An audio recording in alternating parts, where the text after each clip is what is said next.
Are you guys having fun? Thank you.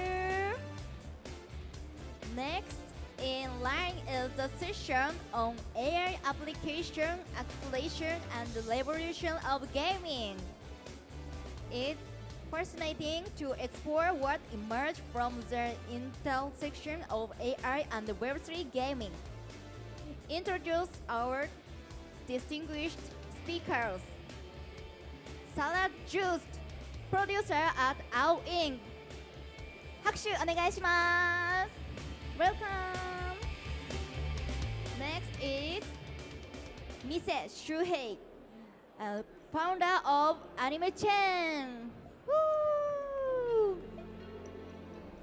And next is Tino Mira, CEO and co-founder of Move AI. Woo! And next is Justin Waldon, founder and CEO of James. Woo!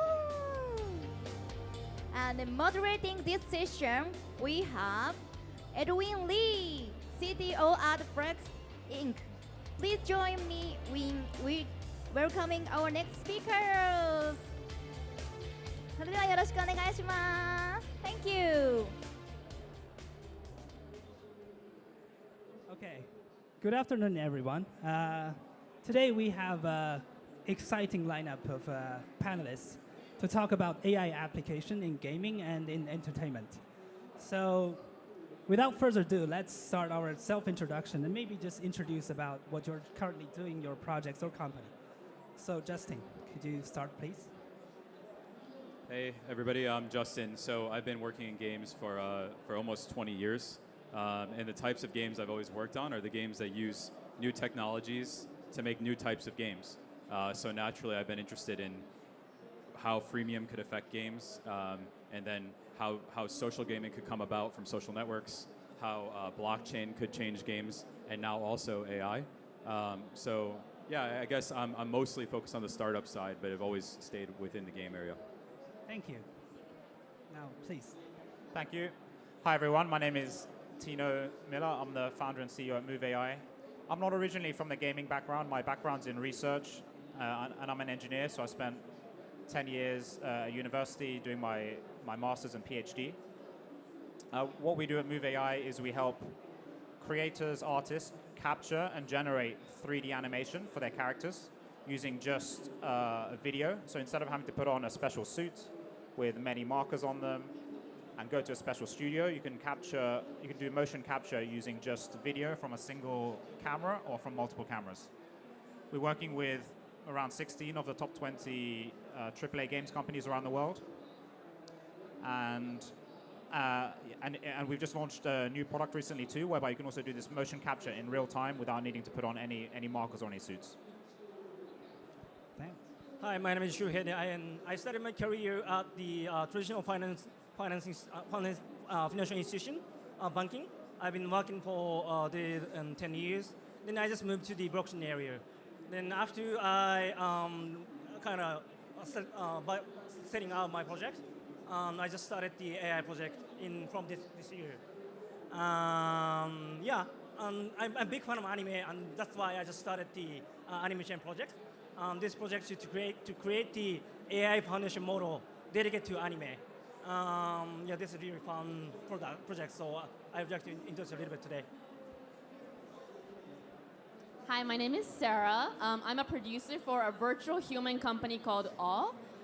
She's a pink-haired girl that doesn't exist, made from CG, AI, all of that, and she has over 2 million followers on Instagram, TikTok. Wow. With a global fan base, and it's basically an IP created with AI and CG, and I feel like that's like the new age of influencers and how talents could be.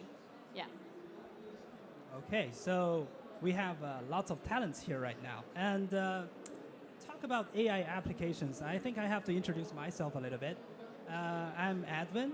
I'm CTO of Flux. And also, I'm a generative AI researcher in University of Tokyo Matsuo Lab. So, talking about AI applications, we've seen a lot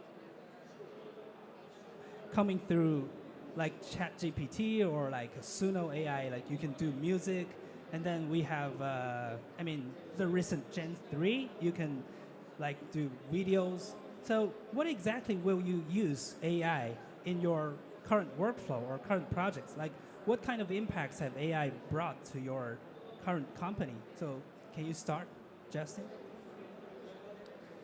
Yeah, so at GEMS, we're currently operating a game platforming company, and we've already started to use AI in our workflows. So I think what you're seeing in most game companies is that AI has already become part of production, and it's lowering the cost and it's increasing the quality that small teams can make in terms of content. So what we've seen is almost like a flattening, where before the amount of funding that you got as a game studio would determine how high quality of a product you could build.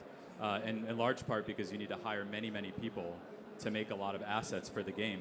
And now instead the assets are scaled with compute instead of people. And so what you're seeing is very small teams are coming up with games that look like much larger teams a few years ago.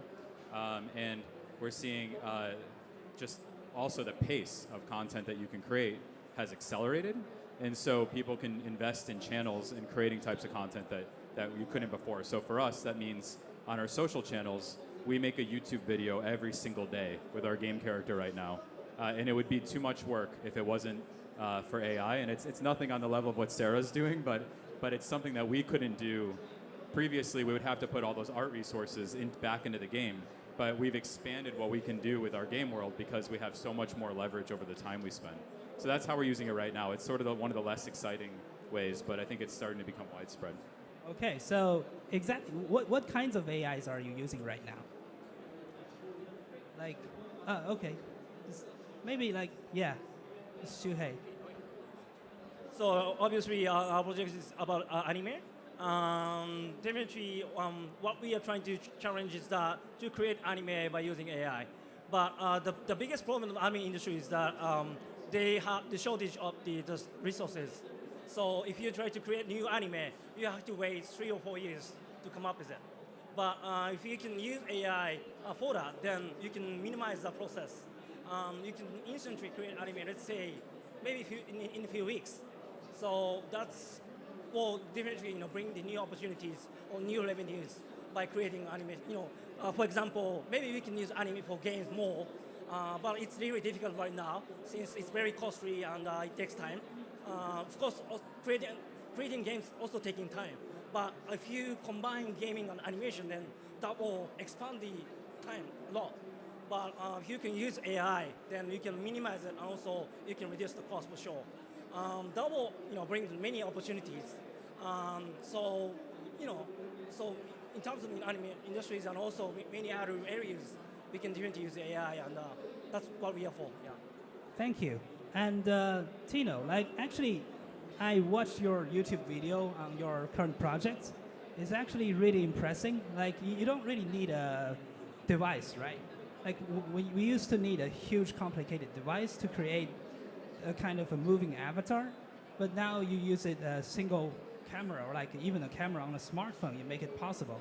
So like, do you implement some AI features or like what kind of AIs are you using in that project? Can you tell us a little bit about it? Yes, so AI is a really core part of our technology stack. We use AI, but we also use physics and statistics and mathematics in order to power the generation of the 3D animation. But we do use AI to capture the motion of people from the videos and then turn that into 3D animation.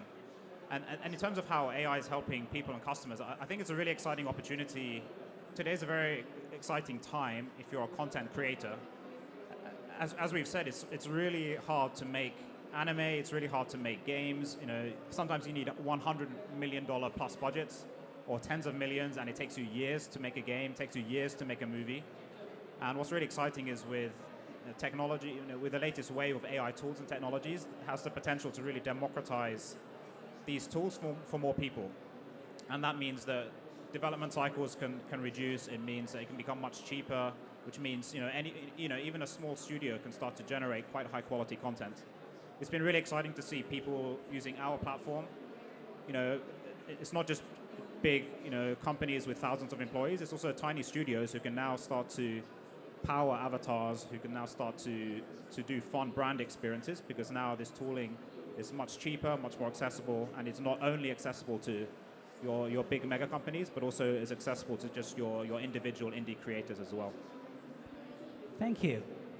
And now for Sarah, I mean, like I also did a little bit of background check, and the project you're doing right now is really like fascinating one, and also like you mentioned about this automated virtual human. Yeah. So can you explain it a little bit? And that seems really SF.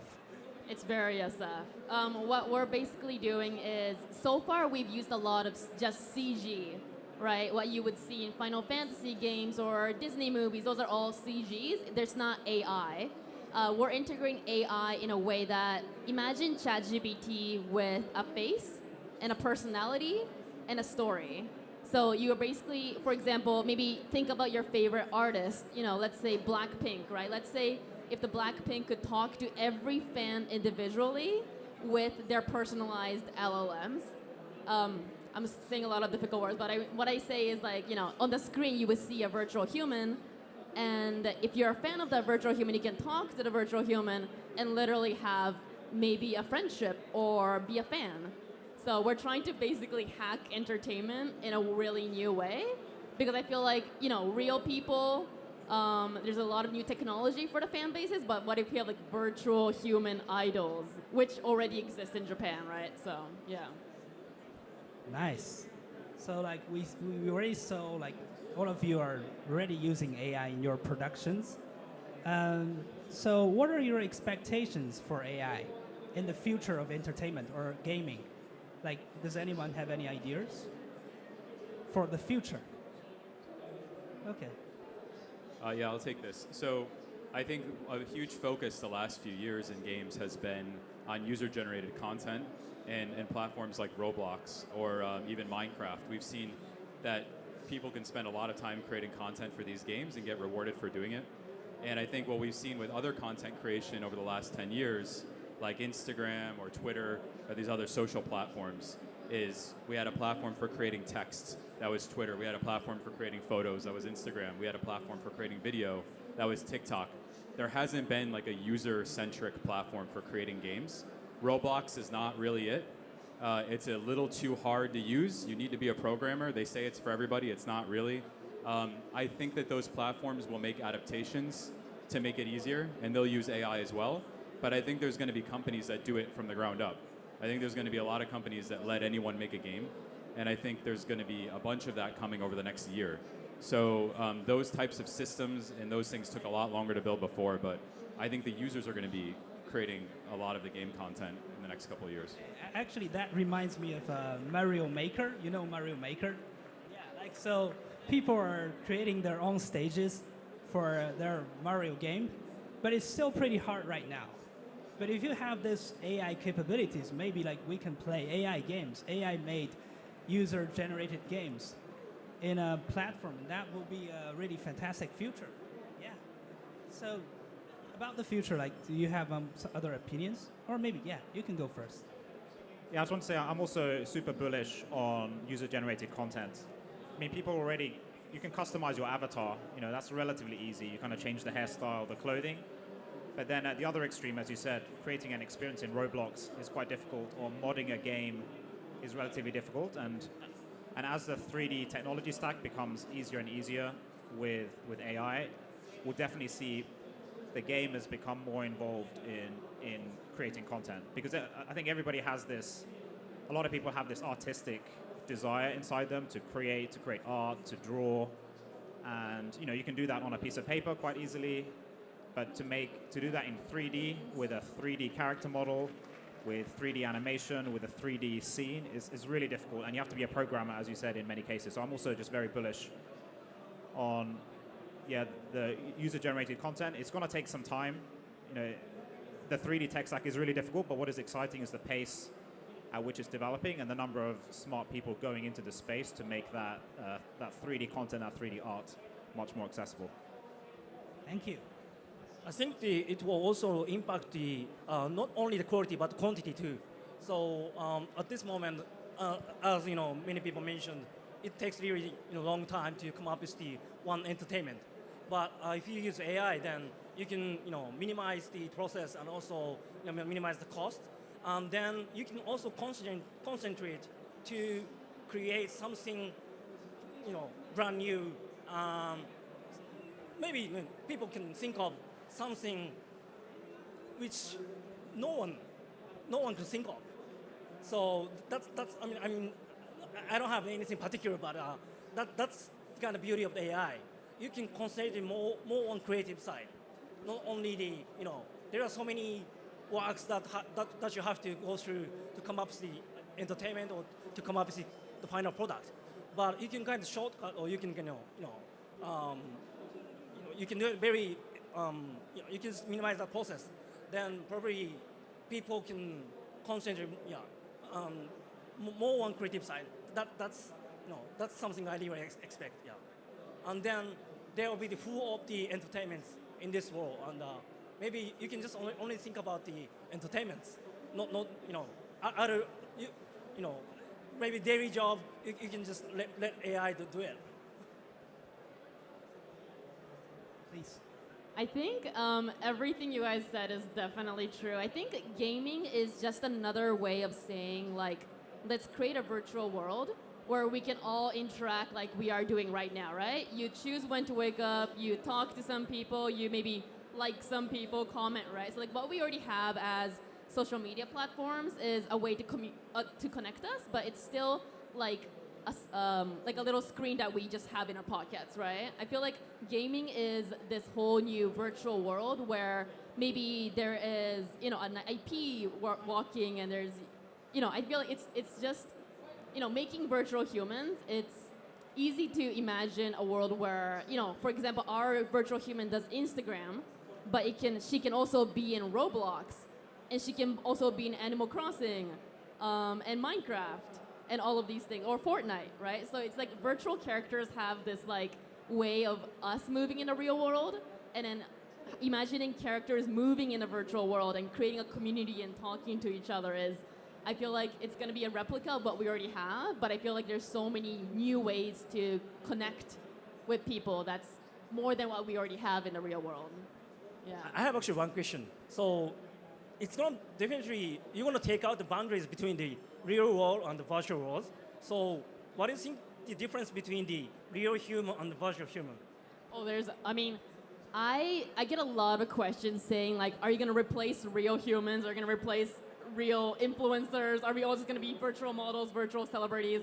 I definitely don't think so. I think there is so much substance of fandom in the real world that we have. It's something that makes someone like something, right? And even if everything is virtual, it doesn't mean that you're gonna like it all, right? There needs to be that thing of like, oh my God, I love this person, I'm gonna cheer for this person. And that can be a human, but maybe in the future there can be also a virtual character that you're cheering for. Why not, right? So I just feel like it's just the more stars there are in the world, the more ways people will have a community, and the more ways to have to connect to each other. So I think there's a lot of difference between a human and a virtual human. But I mean, clearly it's like made out of CG. But I think the essence of why we like somebody is definitely the same. But yeah. there are going to be more options for sure, more alternatives. Yeah, it's like, yeah, we don't want to create stars just for them to sing alone, right? We want to create a star that will have a room full of people or virtual people cheering on, right? So it's always the same objective, but what if we can make it cooler and upgrade everything with virtual stuff that we can't do in the real world? So, yeah. I was going to say, it's a really interesting question because I think I prefer to hang out with some people when we're doing a virtual activity at the same time versus just being one-on-one, whether it's, or even if it's doing a physical activity like playing sports. But it's interesting, as you said, because there are definitely more experiences possible. It's going to be a while before you can replicate the 100% our physical experiences in the digital way, but then there's more creative potential. And already, after COVID, a lot of kids hang out with each other in Fortnite versus in real life. They prefer to do that, and so in some ways, it's already happening to certain demographics of people, and it's just going to happen more, I guess. Yeah, and I really agree with what Shuhei said about expanding the creativity because right now most people can't make a game. It's too expensive, it's too time consuming, and it requires capital, requires a lot of different skill sets. And so what we saw happen with video was it became something everybody could do with the phone in their pocket through TikTok. And what we saw was an explosion of videos that looked nothing like the videos we were being given from Hollywood. And I think that speaks to just the grand experiment that will happen with games that we just haven't seen play out yet. Because when you're running a game studio, you're managing a budget and you're managing risk, and everything gets approved through a bunch of process where you have to show that this thing is likely to work. But people get on TikTok and they just start recording and they do whatever, right? And then people discover that things are working through the other people on the platform, and there's so much more experimentation.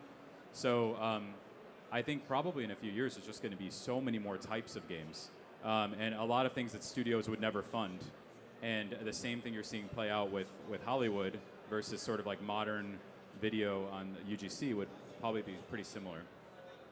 That's interesting. So I think we all share the same vision about user-generated, AI-generated entertainment or games. One thing that really comes up to my mind is I'm so curious because we are right now paying a lot to entertainment. We're spending money to entertainment. But if we have lots of contents that's AI generated or lots of games that are AI generated, like how could the companies monetize? Or like how's the business going to be? Do you have any ideas? It could turn into a marketplace model, right? I mean, it could look a lot more like we're starting to see on TikTok is making a lot of revenue through streamers that are being paid now via the gifts they receive, right? And I actually think that that's a more natural sort of thing to go back to, which is people want to have patronage to somebody else who made something. We like paying companies, but we love paying people.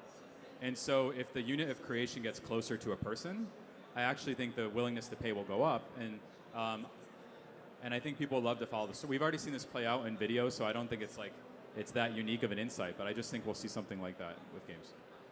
Yeah, I think the Justin pointed out a really good thing. So people currently pay a lot to the companies, but this happened when blockchain came. But AI also will do the same thing actually. So maybe it will reduce the difference between the companies and humans. I mean individuals. Maybe individuals can provide more entertainment or more products to people. Then they will have more opportunity to receive money from companies, from individuals, and that will kind of happen a lot between individuals. There's no kind of again boundaries. There's no boundaries. There's not going to be the boundaries between the human and individual and the company. Yeah, that will bring so many opportunities for sure. So in terms of the monetization, I think that will be more maybe a little bit more chaos, including fiat, maybe the cryptocurrencies, maybe in values in different kind of different assets or something. But that will happen for sure. It will be more complex, but it will be more fun. But there will be more opportunities. Yeah, I mean, the marketplace model actually reminds me about, there's Hugging Face, of course. It's basically free, but you can download models. And then there's something called a prompt base. I don't know whether you know that, because prompt engineering can be really frustrating. And then if you have a really nice prompt, you have structured, people are selling their prompts on this prompt-based platform. So are you basically telling us if you are trying to start a startup right now, we can just do a platform-like stuff, we can start a platform for selling user-generated AI contents right now, or is that a nice startup idea or something? Yeah, it's that easy. Just go do it. No, I mean, we're working on it actually right now. Wow. But okay. I think the one advantage that games have always had over other forms of media is they're hard to steal.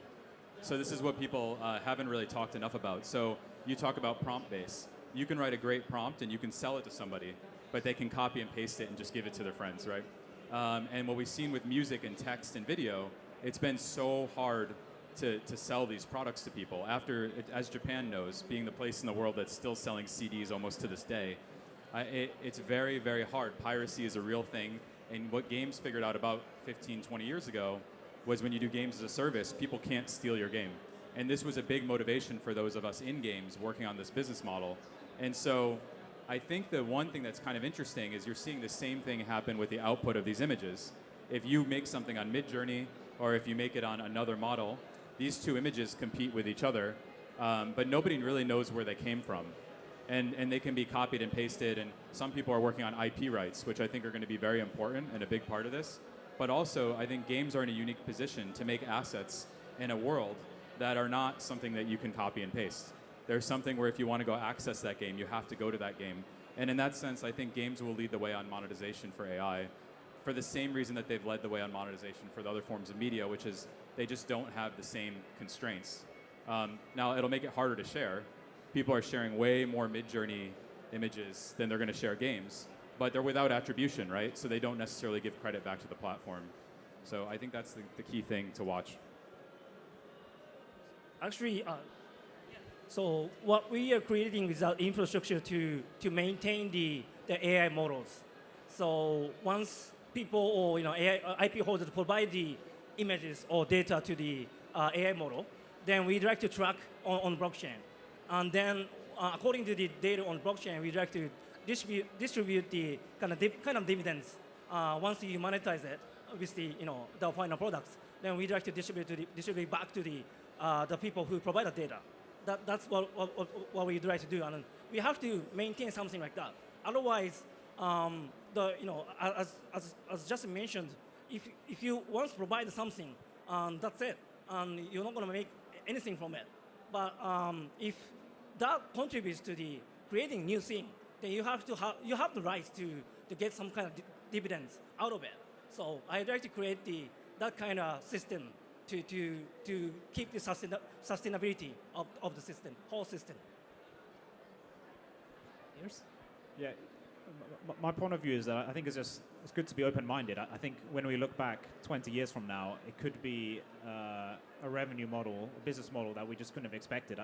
Especially if you go back in time now, people paid mostly for the CDs or they paid upfront for the game. Now some games are powered entirely by gifting or powered entirely by in-game transactions, and I think it's hard to predict, but it's important to be open-minded and just experiment, and the economics will find the right way. But I definitely do agree with the trend, as we mentioned before, was that paying the creators directly is what people prefer to do rather than a company, and we can I definitely expect more of that will happen. But in terms of the exact mechanics, I think it's just going to be really interesting to see how that plays out over the next few decades. Thanks. Do you have any ideas? We're talking about how to monetize and all of that. Yes. I always think technology is just a tool, always. If I just drew a picture of Ariel from Little Mermaid without a story, no one's gonna like it, right? But if we watched an hour-and-a-half movie of this animated character moving, and now we're fans. So I feel like there's a technology that's animation, and then there's the whole world of IP after that. And I feel like AI is still, we're very focused on the technology right now, but what's gonna be ahead of that? And I know, using AI, using CG, all of that's gonna be just normal technology anybody can use in the future. So who's gonna stand out from that is that who has the story, who has the fan base, who has the context that people are following, that people want to, put the money on, right? So it's like, yes, anyone can create content. Literally, any of us can make an anime at the moment, but who's gonna get a prize, right? It's like the person with an actual meaningful thing that speaks to someone's heart and to move someone's heart with this technology. So I think technology itself, it doesn't move hearts. I think people wanting to express their life to connect to people is what moves people's hearts. So whatever you can use to do that, we're all gonna be fans of it, I think. And we're all gonna pay money for it. Yeah. Of course, yeah. I really agree with this. So I think we're running out of time. So do you guys have some final words for our audience, or some takeaways for today? What's coming next? What's coming from next? Everybody? Yeah. Yeah.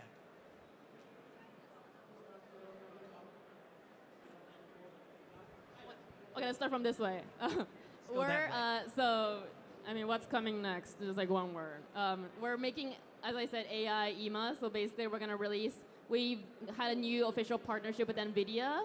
So they're helping us with this whole AI virtual human thing that it looks real. You're communicating to a real virtual human. So yes, if you can follow us, that's on our way. Yeah. Of course. So using my technology, people can create anime more easily for sure.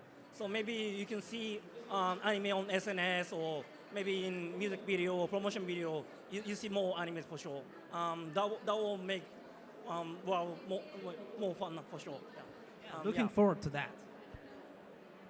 So something that's coming next from us, well, it's already live as of last week, but essentially the ability to capture people's motion without any suits in real time. So this is with a sub 100 millisecond latency through a partnership with NVIDIA as well. And so that's live. It's not in Japan yet, but it should be coming here in the next few weeks. Thanks. Yeah, we've got a game out right now on Telegram. I'm not sure if any of you use it, but you can play, and we're adding in these AI game features over time. So what you can expect over the next couple months is you're going to be able to make your own games, share them with a link to other people. So they'll be as easy as sharing a video or an image. Wow, so really looking forward to the future of AI-generated contents and especially games and entertainment. Thanks for today, and I think that's all for our session. Thanks, Edwin. Thanks. Thank you, Edwin. Thank you very much. Thank you. Everyone, once again, please give our great speakers a lot of applause. Thank you. ありがとうございます。